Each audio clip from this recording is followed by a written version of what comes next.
But this brief depiction does not even scrape the surface of this nightmare saga we have been enduring since March of 2013. On March of 2013, my boyfriend of 8 years, 5 years at that time, Peter Joseph Mesko, was celebrating the end of a successful wrestling season before finishing his homework and leaving to come home for the Easter holiday. I had already left to go home Friday after class because I dress up as the church Easter Bunny every year, and I needed to be there early Saturday morning. So each year we celebrated Easter with both of our families. But during the holiday this year, however, Peter began receiving unusual text messages from his teammates back at school. "What's going on? The police are looking for you." Peter is used to the practical jokes played by his teammates and decided to actually write himself a note in his cell phone, saving the date, saying how he wasn't fooled. After all, it was April 1st. But on Tuesday, April 2nd, Peter Mesko was unprofessionally and aggressively confronted by the Ithaca Police Department and Cornell University Police and was booked, arraigned, and brought to county jail with $5,000 bail and charged with first-degree rape. The chief investigator pleaded with the judge to set the bail at $15,000, but after reviewing both Mr. Mesko's pristine record and the statement offered by the accusers, she drastically reduced the amount of bail and tearfully brought down the gavel. Peter then went to Tompkins County Jail, got booked, and bailed out within hours. This was the first time Peter was arrested. Both of our families were waiting outside for his release. On April 2nd, multiple fabricated stories were published by the Cornell Sun and other local Ithaca newspapers, and Peter was served a document barring him from Cornell campus.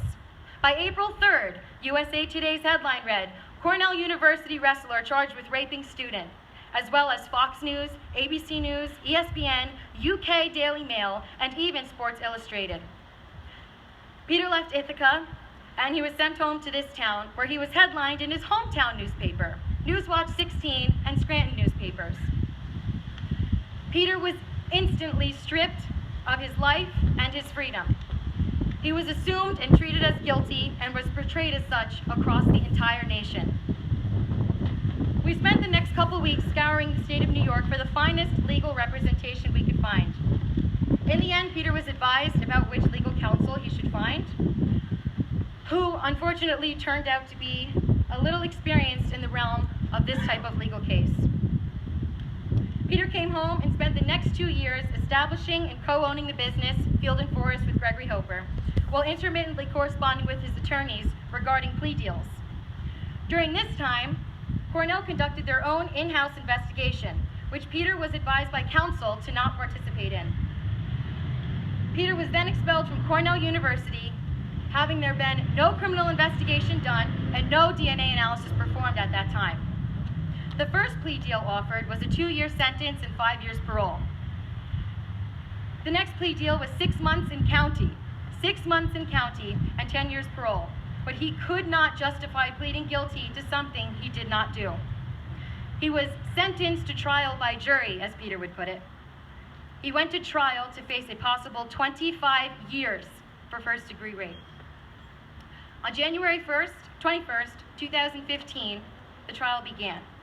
We were rapidly met by Assistant District Attorney Wendy Franklin, who has since willingly resigned from her position in Tompkins County after being found guilty of neglecting to inform a key witness of a trial date. Peter was on trial because he was accused of burglarizing a bedroom within a home he was invited in after a co-ed ice hockey game between the women's hockey players and the male wrestlers, and raping a female student. A female student who told an inconsistent story that involved her and her girlfriend, waking up to a man who she said may or may not have been penetrating her. This same female student then supposedly fled the room with her girlfriend while being chased by this man up and down the hallways of their house, carefully not to disturb the other 7 occupants, which were all mutual friends. She then decided to lock herself and her girlfriend in a room and waited out for about 45 minutes with cell phone in hand instead of calling 911 to report that she may or may not have been raped. After 7 hours, the accuser decided to go to the campus health center to file a report, and then to the hospital to take a rape kit that went on to reveal no DNA or forensic evidence to connect Peter to the crime. This is the same rape kit that revealed the only DNA on the accuser as being that of her girlfriend's. In regards to DNA testing, DNA is like a stain.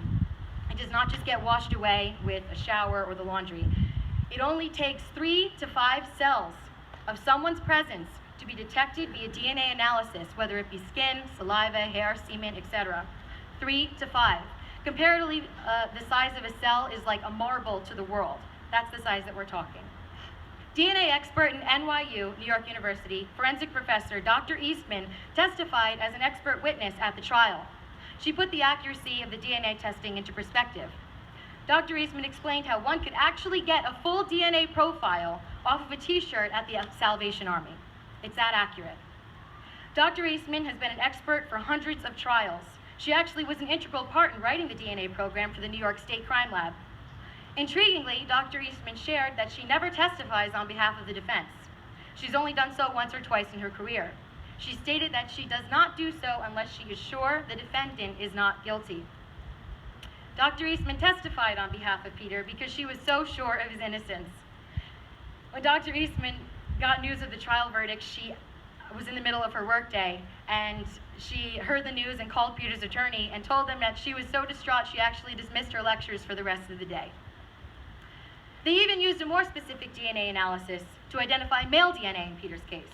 Even with this very specific test, there was nothing found from any of the samples.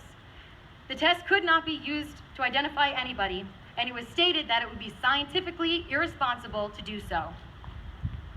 Dr. Eastman testified that had the alleged victim's claims be true, there should undoubtedly have been foreign DNA found somewhere on her or her clothing.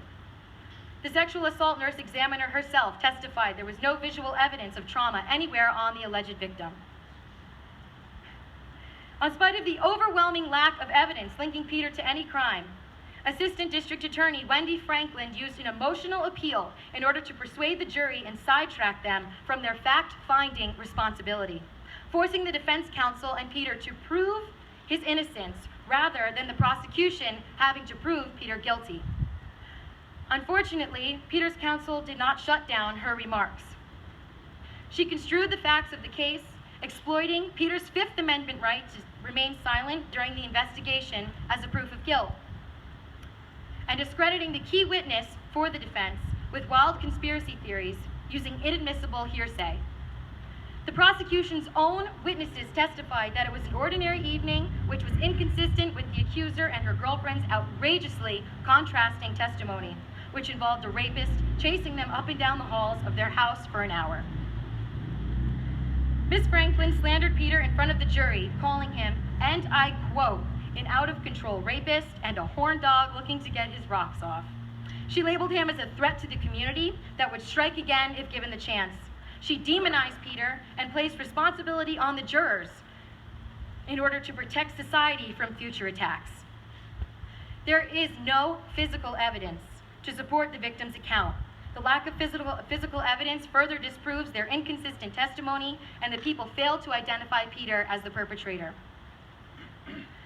Public sentiment that there is an epidemic of sexual assaults on college campuses across the nation, coupled with sensational misreporting, topped with prosecutorial misconduct, a misled jury, and, to nicely put, a subpar defense attorney, has led to the wrongful conviction and incarceration of Peter Mesko, a well-loved Cornell wrestler, family member, boyfriend, friend, godfather, and respected member of the community. The Innocence Project and the wonderful work they do unravel the horrific practices of prosecutors to get cases exonerated because of the lack of DNA linking the accused to the crime. In Peter's case, there is no DNA linking him to the alleged crime, and yet he was suspended from Cornell, a month away from graduating with honors, was forced to abandon the business he started, and has been in prison for over 17 months to date while he waits praying to be released on his appeal. His name has been tarnished, and many hearts are left beaten and broken. We're involved with the organization It Could Happen to You. We attended a press conference and summit in Albany to help pass legislation regarding prosecutorial misconduct. We also participated in a march that stretched from Central Park, New York City, to Albany, New York, from May 8th to 16th, in honor of the Central Park Five and other victims of wrongful accusations and incarcerations. So we are not alone in this fight for justice. I read something the other day that I would like to end with. He was a man who spent 25 years in prison for a crime he did not commit prior to being exonerated. An interviewer said to him, "You must be the unluckiest man in the world." And his response was, "No, I'm not, because it happens all the time." We may not be able to stop false accusations from being made. However, we can show our support by raising awareness and expressing our outrage toward this flawed criminal justice system to our local and state government representatives.